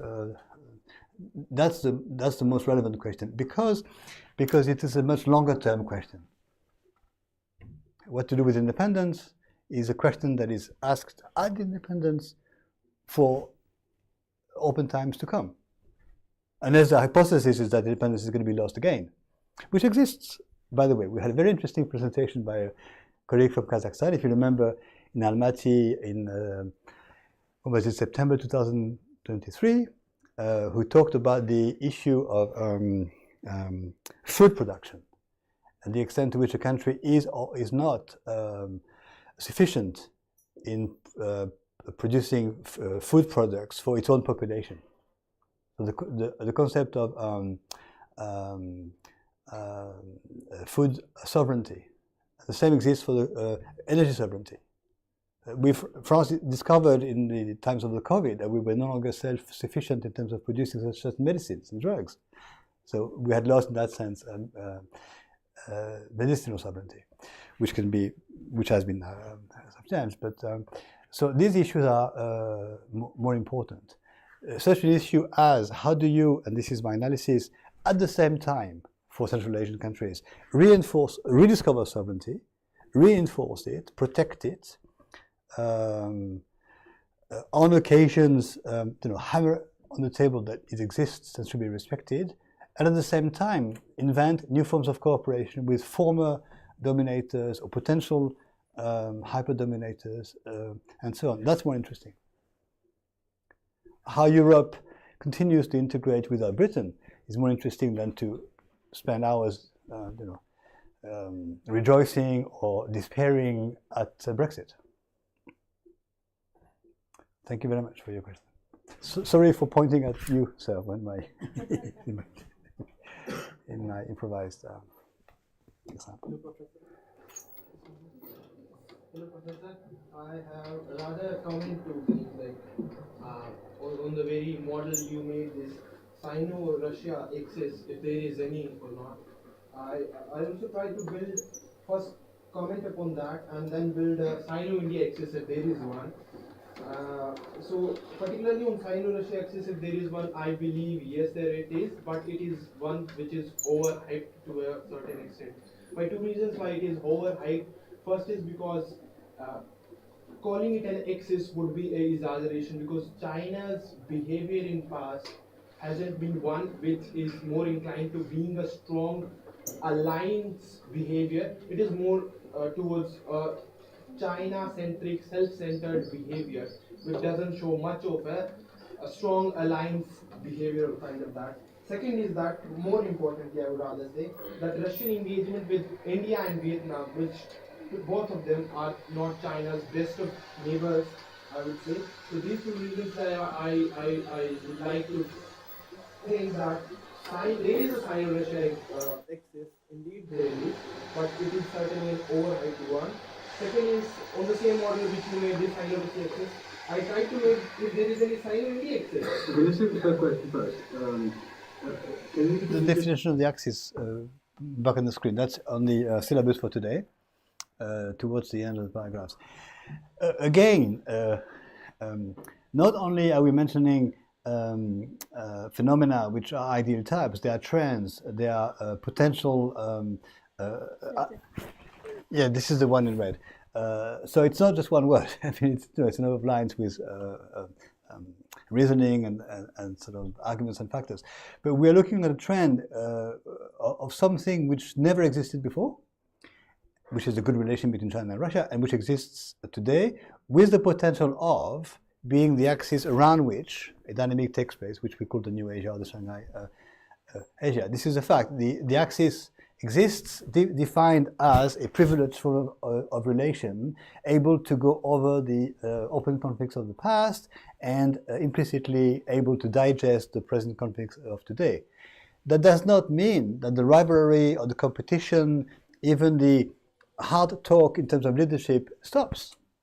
It never does. Neighbors never agree on everything. And I will switch to the Franco-German example just in a minute, but I'm not saying that China and Russia today are 100% in agreement on everything, that they're the best of friends, that they would even concede to one another factors of superiority if they had a chance. No, they are still pursuing their national interests, what the realists call the selfish interests of the state. And that's in realist theory is in fact more important than the tendency to fight each other. Realists sometimes are understood as meaning that there is inevitable open conflict. That's not what they actually are saying. They're saying that there is a superarching priority, which is the national interest. But as Marie-France Garot has shown in the French context, the way in which to pursue the national interest has changed. Briefly, national interests were pursued in some times in history by imperialism, then by protectionism, then by liberalism, then by alliances, then by integration or cooperation. So the one factor remains, competition. The way in which to tackle it change massively. Now, if you look at the Franco-German example, it's slightly different, but we've had, not of course before 45, but even after 63, a large number of tensions, disagreements, and moments of questioning the 1963 treaty. In addition, one of the two is nuclear power, the other is not nuclear power, even a demilitarized power to a large extent, for reasons that you know. One, France has for a long time been in a situation of macroeconomic dependency on Germany, that we find industrial products in France not able to compete successfully with German industrial products. So we have a trade deficit. We have a disagreement on trade issues, which have continued to exist even after the single currency. So we are not in agreement on everything. All I'm saying is that if you look at the Chinese-Russian relation today, it is different in nature, intensity, proximity, readiness to share similar views than ever before. So now for China and India, I ask you the question, and you answer the question. Yeah, I tried to make on the same model which you understood, the Sino-Russian axis. I tried to make out on the certain model, that particular model, Sino-Indian axis. So I pointed out the elements of commonality and elements of differences, elements of commonality. To be very, very informal, if you have asked this question to me on 12th of January, if there can be a Sino-Indian axis, I would have bluntly said no. But now, after 9 days of this lecture, I would think twice and then would say no. So, there are elements of commonality of both India and China wants economic prosperity and security on their borders. Both want multilateralism, but for different reasons. Both want regional stability. Both want this benefit of being connected to the Central Asian region, the car, but for different reasons. Their approach is also different. They both want security. They both want energy and resources from the Central Asian regions, but their approach is different. There are points of contention, which the points of difference is that China is best friend of our very good friend Pakistan. So another very good thing we should rather think about. China's image of multilateralism is more like anti-West or anti-US, which India can't afford. India has a more balanced approach. India has very recently been a member of Quad, which China doesn't like. And China's most infamous, the BRI project, which India is the only one in SU who is not supporting BRI. So I believe that there can be a Sino-Indian axis to the point where India and China only wants economy and security as their goals. And if you want more things to that, if you are adding more things, the more you add to it, the more complex it gets, and the more the answer would be inclined to unknown. So that's my quick comment. Well, since you are giving the answers, I don't. Briefly, I think I would stick to 2 points. First of all, the fact that the relations between the two countries, China and India today, however complex and at times bad they are different from the past.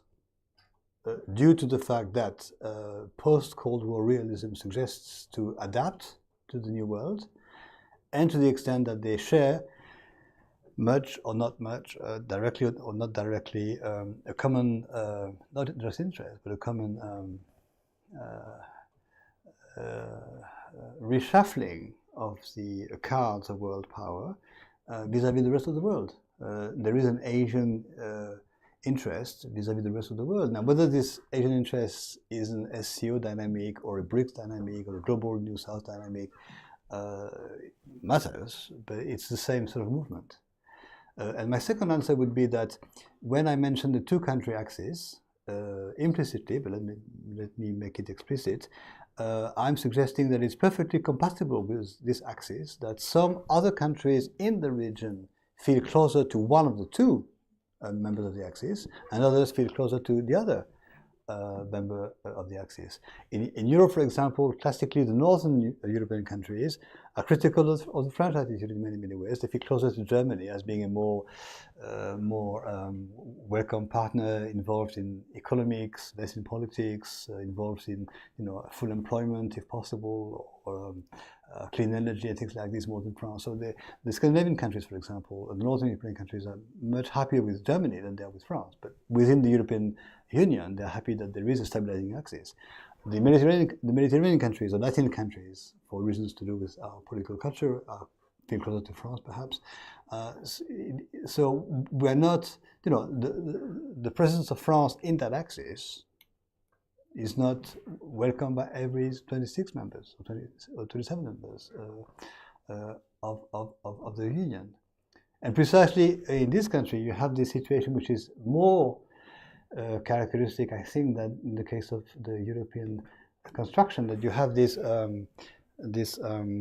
rectangle, or anyway, whatever is a geometric term. You have this Russian-India, Chinese, Pakistani type of equation, which could be two things. It could be a source of long-lasting incapacity to agree more than the present times, or it could be a balancing out factors that somehow puts the bilateral relations, India, Pakistan, China, Russia, in perspective. We cannot say what the future will be, but in technical terms, it's been only a few years. It's been how many years? 7 years since you joined as a full member. So things take time. And I don't want to be criticized as Eurocentric, but if you take the chronology of the European construction, every 5 years, even to simplify, 50, 56, and so on, every 5 years things changed markedly, not only because membership changed, but things changed because the macroeconomic reconstruction of Europe also changed the feasibility of stability and the feasibility of the in our case, the necessary moment of we had a single market. But it took time. How long did it take from the Treaty of Rome to the single market? 30 years. 57 to 86. That's 30 years, yes. So it took us 30 years to reach the goal that was set out to be reached in 57. Implicitly in 51, but mainly 57. So things take time. You'll still be there when things are materialized. I'll be there by then, but you'll see. Any other questions? Yes. So it's a kind of bit clarification that I want, because in conclusion you have mentioned in the last line Europe to integrate fears. So what sort of fears, I mean, you are referring to? Yes, thank you for Pointing pointing out my forgetfulness. This is yet another form of definition of region building, the production of the capacity to integrate fears. In other words, by integrating in our case, or by cooperating in your case, gradually, by fears I mean the factors of destabilization are incorporated into the common management and eventually eased out. So I have this analysis, which is a very contextual analysis, which is the following: that if you look at the enlargements of the European construction, and looking at the countries which are part of the first formation, and then the ones that come in, each time you have a logic where the instability of the past is sort of diluted inside the new entity. So the first six, basically you have, as I said before, the three belligerents, France, Germany, and Italy, not the only ones, but some of the continental ones, and the three who invented the community concept. Then came in Britain, Ireland, and Denmark, basically the three actors which history connects to the British Isles. the very close proximity between Denmark and England, not just because of Hamlet, who was a Prince of Helsingør in Denmark. But so these three are also countries which played a role in the Second World War in the same camp, but the history of England and Europe is a complex one. The history of France and England is a complex one. So they were brought in, and they are in, or they were in, which took away much of the possibility of a very long-dating Franco-English tension to be revived, or a possibility of Northern Europe being somehow detached from the more Western centrally Europe. Then, who came in? Greece, and Greece symbolizes the moment when the military regime of Greece ceased to exist, and so to integrate Greece into the, by then, democratic construction to prevent the possibility of a next military regime to come into power. The same logic for Spain and Portugal. They came in at the time which followed, a few years later, but which followed the politically very strong regime of the time, and they also brought in the southwest of the continent, without which the Europe of today, or the Europe of the history, doesn't make sense, because Spain and Portugal have been so much part of the European history. Incidentally, Spain also brought implicitly the Latin American dimension due to its links with Latin America. The next enlargements were Austria, Sweden, and Finland. They brought in some, politically speaking, already stabilized countries, but economically speaking, some very prosperous countries. They brought in a number of economic factors, preparing, in my interpretation, the next enlargement, the massive one. Am I forgotten something? Please double check what I'm saying, because my memory sometimes fails. It's 2004, the 10 East European countries, which clearly brought in economic problems, because they were macroeconomically to be reconstructed, but they brought in also the post-communist reality that they were, hooking them in, so to speak, or bringing them into the democratic construction, thereby taking them away from a possibility, perhaps, of a neo-communist trend, which some of them had. There was a neo-communist, not nostalgia, but a sort of reference, which was harder to wither in some of them than in others.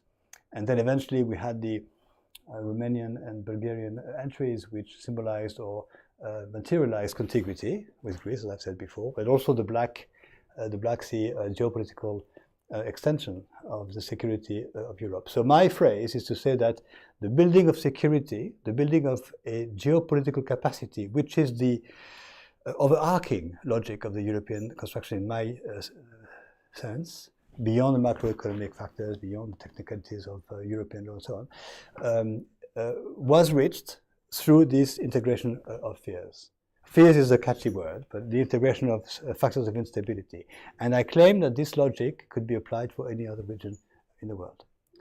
West Africans, we've mentioned them a few times, but they've had a history of border problems and tensions and open conflicts. They still have to some extent, but they have devised a way in which, and this has gone unnoticed to a large extent, the economic community of West African states, clearly an economic construction, sent in 2000, 2001 and 2002, I quote from memory, soldiers with the helmet of the ECOWAS to the Ivory Coast and to other countries where they had serious unrests of the kind we mentioned for Uzbekistan and Kyrgyzstan yesterday. So how do you send soldiers with a helmet corresponding to an economic community to intervene, to separate belligerents, which in fact is the job of the blue helmets of the UN? So this is integrating factors of instability. So integrating fears, or integrating rivalries is on my page here, or integrating disagreement. And I would claim to this young man sitting in front of you that there is a degree of integration of disagreements among the countries that we have mentioned. And all along, last week and this week, all along, I'm not saying, please don't misunderstand me, I'm not saying that factors of disagreement or open conflicts or war or open military confrontations are not important or relevant or extremely serious and grave. They could escalate, but they are taking place today in a different context. This is my point. Maybe one. Yes, please. My question has two major parts in it. You pass one first. Yeah. So with respect to what you talked about the multilaterally, the SCO has an anti-West stance. And since it is multilaterally and not bilaterally, of course, so SCO actually needs support from different countries in the SCO, the different members in the SCO as well. But due to like the growing, because of course both China and Russia want to diminish or minimize the Washington's basic power, or we can say the global influence all over like the world. But if we see from the very multilaterally point, both China and Russia have different goals and outlooks for it, because on the first hand, like China as a major economic power actually makes it or wants to stabilize its own global economic power first, rather than going out with tying hands with Russia and then attacking or just going against US. And on the other hand, Russia wants to act independently by basically moving forward the support to North Korea, Iran, and India. So don't you think that that creates a rift between, of course, because the Sino-Russian rivalries from a very long point, point in the history. So that creates a mistrust again, and then that the multilaterally point of the SCO having an anti-West stance actually diminishes to half, because again we do not have a similar goal aligned to their outlooks and national interest, if we say. So I don't think we're going solve this questioning of my logic in terms of the capacity or incapacity of the Shanghai construction to solve all problems. What I would like to pick up first is the fact that what you call the anti-Western positioning, if we go to the official vocabulary, on the contrary, the official vocabulary has always been in the Charter and in every declaration ever since, that the SCO, whatever it is called, the Shanghai Spirit, is not targeted at any other third party. Of course, it's a phrase, it's a diplomatic stance, but it's really quite clear.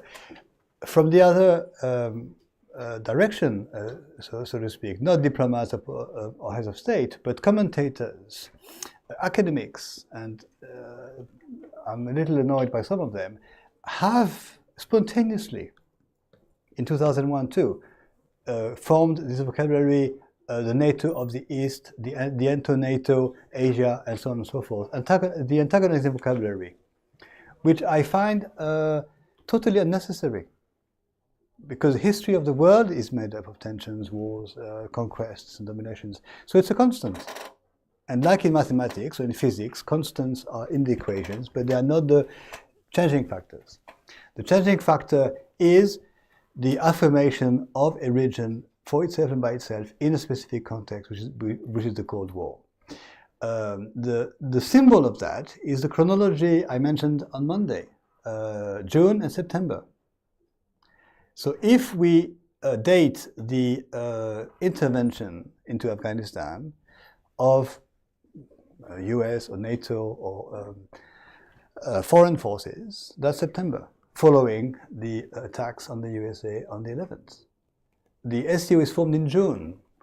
Now, of course, you could argue with a little argument that something as important as the June decision to form the SCO is prepared over years before, and perhaps in anticipation of escalation that can take place at any moment, prepares for that escalation. So I'm not saying anyone anticipated on the attacks in September, but it was easy for experts and diplomats and specialists to understand that the tensions between the Taliban and the USA was mounting all ever since, in fact, the late 80s. So there was experts and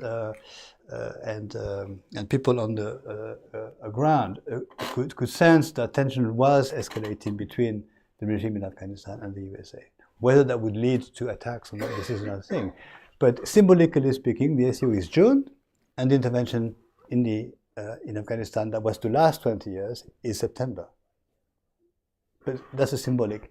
that dimension. But I stick to my point, and I stop here because otherwise we'll go on too long. It is less useful to analyze the dynamics in terms of antagonisms than in terms of the capacity to innovate. I stick to my word. My definitions are there somewhere for you to keep in mind, if you do me the honor to do so. And as I said on Monday last week, if anyone suggested that the European construction was at that time, the 50s, targeted at someone, they could. But what purpose would it serve? If it were targeted at anything, it was targeted at our dependency as Europeans on the Marshall Plan.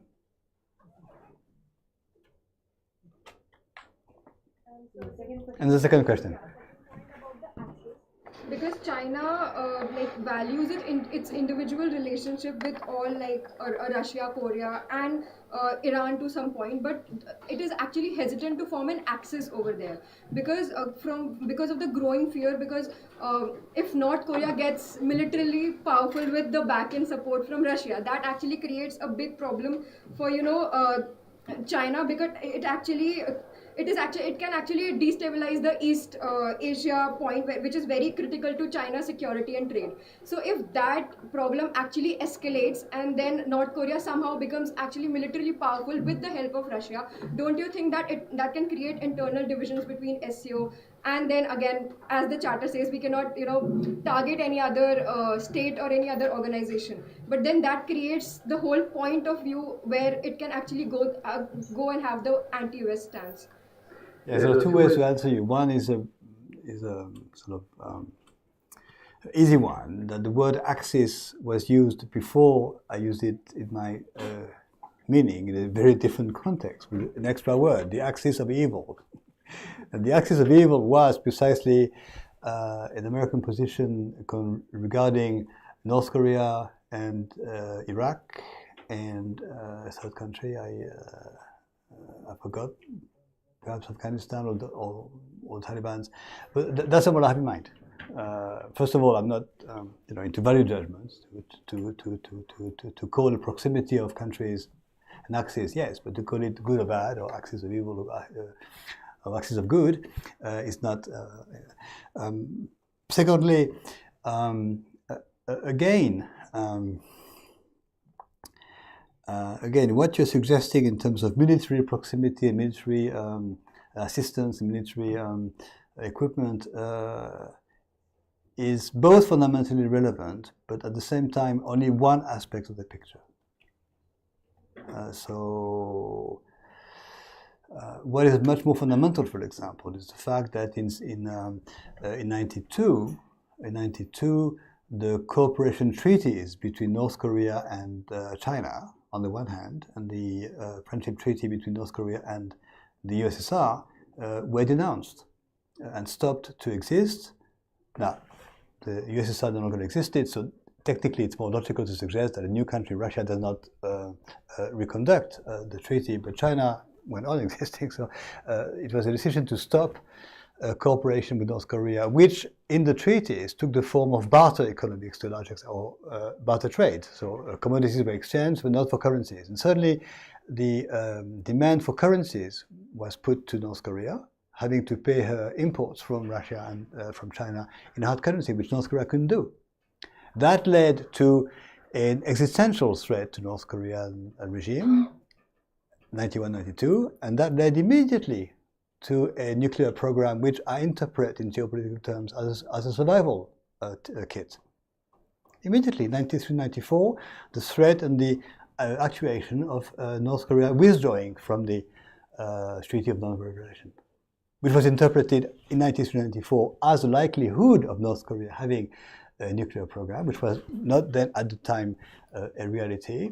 North Korea negotiated with the USA October 1994, 21st of October, the so-called, what is it called,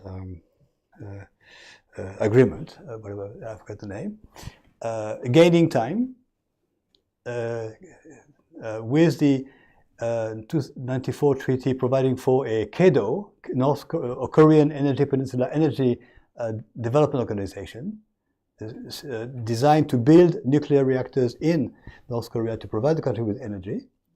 And that was never a reality, because the construction should have stopped in 2002. It never really started. And 2002, 2003, the whole mechanism was replaced by the six-party talks, which failed, which were doomed to fail, as I suggested to a newspaper, which published me but never invited me since. And 2000, whatever it was, is the nuclear tests by North Korea, revealing that they had kept the program entirely as it was, started in '94, all the way for 10 years, and realized now a nuclear credibility of some kind. So that's more relevant. The ways in which North Korea was isolated technically by currency problems in the early 90s, and had no option but to revert to a nuclear program in order to establish itself and to make itself credible, and to bring the USA to the negotiation table. 94. Whereas I can assure you that you weren't born by then, but that anyone early 94, 93, 92 suggesting that North Korea will bring the USA to the negotiating table would have been laughed at, but was taken very seriously after that. So we're done for today. So tomorrow is an important day. All of you have to come and see Dr. Thank you. I am tired and you don't get tired. So I'll keep these Yeah, sure. as your present Small presents. to me. Small I do presents. believe they need that, those students need that kind of recognition. And yes, the lecture would also be there, certificates will be given, and IT after towards the end. So thank you for being here. See you again tomorrow. It's not exhausting. For those of you who want to photograph me,